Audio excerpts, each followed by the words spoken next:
ছাগল হাঁপাতে হাঁপাতে, আতঙ্কে ভরা গলায়। গাধা ভাই, দাঁড়াও, তোমার কানে একটা দুঃসংবাদ দিতে এসেছি। আমি কাল রাতে শিয়াল আর পেঁচার কথোপকথন শুনেছি ঝোপের আড়ালে বসে। তারা তোমার বিরুদ্ধে একটা ভয়ঙ্কর চক্রান্ত করেছে। তারা বলছে, তুমি নাকি রাজাকে নিয়ে ঠাট্টা করো, গান গেয়ে রাজ্যকে বিশৃঙ্খল করে তুলছ। তোমার হাসিকে বিষাক্ত হাসি বলছে। তারা রাজাকে বোঝাবে, তুমি নাকি রাজসভার মর্যাদা নষ্ট করো। গাধা চোখ বড় বড় করে, কণ্ঠ কেঁপে ওঠে। কি বলছ তুমি, ছাগল ভাই? তারা বলছে আমি রাজাকে অপমান করি? আমি, যে রাজাকে পিতা জ্ঞান করি, যার এক হাসি দেখলে আমার মন গেয়ে ওঠে। আমার হাসি যদি কাউকে কষ্ট দেয়, তাহলে আমার তো গানই হারিয়ে যাবে। তারা কিভাবে এমন কথা বলে? ছাগল ব্যথিত মুখে মাথা নিচু করে। আমি জানি ভাই, তুমি কখনো কারো ক্ষতি চাওনি। তোমার হাসি শুধু আনন্দ দেয়, কাউকে আঘাত দেয় না। তুমি বনের প্রাণ হয়ে উঠেছ বলেই তারা সহ্য করতে পারছে না। তারা চায় তোমার হাসিকে বিষ বানাতে। আগামী সভায় তারা এমন পরিস্থিতি তৈরি করবে, যেখানে তোমার হাসি দেখিয়ে বলবে, এই দেখুন, এই হাসিই রাজাকে পাগল বানায়। ছাগল ভাই, আজ আমার মনে হচ্ছে আমি বোকা ছিলাম। আমি ভেবেছি গান দিয়ে সবাইকে বন্ধু বানাবো, কিন্তু কেউ কেউ তো সেই বন্ধুত্বকেই ভয় পায়। হয়তো আমার হাসি ছিল তাদের চোখে অন্যায়। তবে আমি জানি, যে সত্যিকারের হাসি দেয়, সে কারো ক্ষতি করতে পারে না। আমি কথা দিচ্ছি, রাজসভায় আমি সত্যকে স্পষ্ট করে বলবো, হাসি দিয়ে নয়, শান্ত গলায়।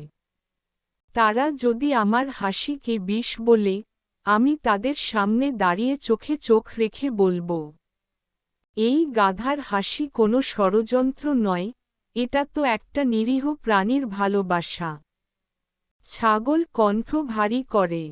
তোমার এই সাহসী তোমাকে মহান করে তোলে, ভাই গাধা। তোমার গলা না বাজুক, তবু তোমার মন বাজবে, এটা আমি জানি। তবে এক অনুরোধ, সাবধান থেকো। শিয়ালের ফাঁদ খুব সূক্ষ্ম, তুমি যেন হাসতে গিয়ে নিজের সর্বনাশ না ডেকে আনো। গাধা চোখে জল, গলার স্বর ধীর ও গম্ভীর। আজ আমি প্রথমবার বুঝলাম, সত্য বলাও সহজ নয়। হাসি শুধু হাসির নয়, অনেক সময় সে হয়ে ওঠে অন্যের হিংসার কারণ। কিন্তু আমি পালাবো না, মুখ ফিরিয়ে নেব না। আমি রাজসভায় দাঁড়াবো, গাধা হয়েও মাথা উঁচু করে। দেখি, কার হাসি সত্য, আর কার মুখোশ পরে হাসে। শিয়াল উঠে দাঁড়িয়ে, কণ্ঠ নাটকীয়ভাবে ভারী। মহারাজ, আমি আজ এই সভার সামনে এক ভয়ানক সত্য উন্মোচন করতে এসেছি। একজন নিরীহরূপী প্রাণী আমাদের রাজসভায় ঢুকে, হাসির আড়ালে ছড়িয়ে দিচ্ছে বিভ্রান্তি। তার নাম গাধা। এই গাধা, যাকে আমরা ভাবতাম সরল গানপাগল প্রাণী, সে এখন সভায় হাসির মাধ্যমে রাজকীয় ভাবমূর্তি ভেঙে দিচ্ছে। আপনি কি জানেন মহারাজ, এই গাধা আপনাকে পেছনে গর্জন দাদু নামে ডাকে? সভায় গুঞ্জন ছড়িয়ে পড়ে, গাধা চুপচাপ দাঁড়িয়ে। প্যাঁচা ভাঙা গলায় যুক্তি সাজিয়ে, হ্যাঁ মহারাজ, একটা রাজ্য শুধু বুদ্ধি দিয়ে চলে না, সম্মান দিয়েও চলে। যদি রাজসভা হঠাৎ হাসির মঞ্চে পরিণত হয়, তাহলে কিভাবে আপনি গুরুতর সিদ্ধান্ত নেবেন? এই গাধার উপস্থিতি সভাকে করেছে মজার মেলা, যেখানে কেউ আর রাজনীতির গভীরতা বোঝে না, শুধু গাধার গান আর হাসি শুনে গড়াগড়ি খায়। বাঘ রাজা ভ্রু কুঁচকে গম্ভীর স্বরে, গাধা, তুমি কি সত্যিই আমার সম্মান নিয়ে ঠাট্টা করো? তুমি কি বুঝতে পারছ, রাজসভা কি শুধুই হাসির জায়গা? তোমার হাসির জন্য যদি আমার সিদ্ধান্ত ভুল হয় তবে সেটা তো রাজ্যের ক্ষতি। বলো, তোমার কাছে কি বলার আছে? গাধা ধীরে উঠে দাঁড়ায়, চোখে জল, কণ্ঠে দৃঢ়তা। গাধা নীরবতার পর ধীরে গলা ফাটিয়ে, মহারাজ, আপনি আমার কাছে পিতা তুল্য। যেদিন আপনি প্রথম আমার গান শুনে হাসলেন, সেদিন আমি মনে করেছিলাম এই হাসিই আমার সবচেয়ে বড় পুরস্কার। আপনার মুখের এক টুকরো হাসি যদি আমি এনে দিতে পারি, তাহলে আমার জন্ম সার্থক। আমি কখনো আপনাকে গর্জন দাদু বলিনি। আমি জানিও না এসব শব্দ কোথা থেকে এলো। আমি জানি আমি গাধা। কিন্তু গাধা হলেই কি কারো প্রতি শ্রদ্ধা কমে যায়?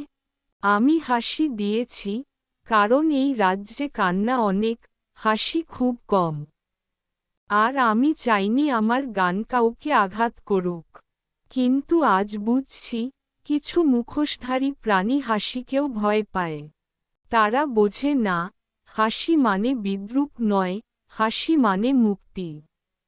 সভা স্তব্ধ হয়ে গেছে, কেউ কিচ্ছু বলছে না। গাধার কণ্ঠ কেঁপে ওঠে। গাধা চোখের জল মুছে। আপনি যদি মনে করেন মহারাজ, আমার উপস্থিতি রাজ্যকে লজ্জায় ফেলেছে, তবে আমি এখনই চলে যাব। আমি গান ছাড়ব, হাসি ভুলে যাব। তবে আমার মনের ভালোবাসা, আমার শ্রদ্ধা কখনো মুছে যাবে না। এক মুহূর্ত নীরবতা, এরপর হঠাৎ ছাগল উঠে দাঁড়ায়। ছাগল গলা তুলে, মহারাজ, আমি সাক্ষ্য দিচ্ছি, আমি নিজ কানে শুনেছি, শিয়াল আর প্যাঁচা মিলে এই ষড়যন্ত্র তৈরি করেছে। তারা বসে বসে পরিকল্পনা করেছে কিভাবে গাধাকে ফাঁসানো যায়। গাধা কোনো ভুল করেনি। তারা গাধার সরল হাসিকে অস্ত্র বানিয়ে তার চরিত্র হরণ করতে চেয়েছে। সভা গুঞ্জনে ভরে ওঠে, রাজা চোখ পাকিয়ে শিয়ালের দিকে তাকান। বাঘ রাজা দম ধরে রাগে। শিয়াল, প্যাঁচা, সত্যি কি এটা ঘটেছে? তোমরা কি রাজ্যকে মিথ্যার পথে চালাতে চেয়েছিলে? শিয়াল ও প্যাঁচা চুপ হয়ে যায়, মাথা নিচু করে। বাঘ রাজা উচ্চস্বরে ঘোষণা। রাজসভা আজ এক নতুন শিক্ষা পেল। গাধার হাসি কোনো কৌতুক নয়, এটা এক গহীন নিরহংকার ভালোবাসার প্রকাশ। যারা তাকে অপমান করেছে, তারা রাজসভার মর্যাদা নষ্ট করেছে। শাস্তি হবে তাদের। আর গাধা, তুমি রাজ্যের আনন্দদূত হিসেবে সম্মানিত হলে আজ থেকে। সভায় তুমুল করতালি। গাধা চোখে জল নিয়ে মাথা নিচু করে, তারপর মুখে এক টুকরো শান্ত হাসি ফিরে আসে।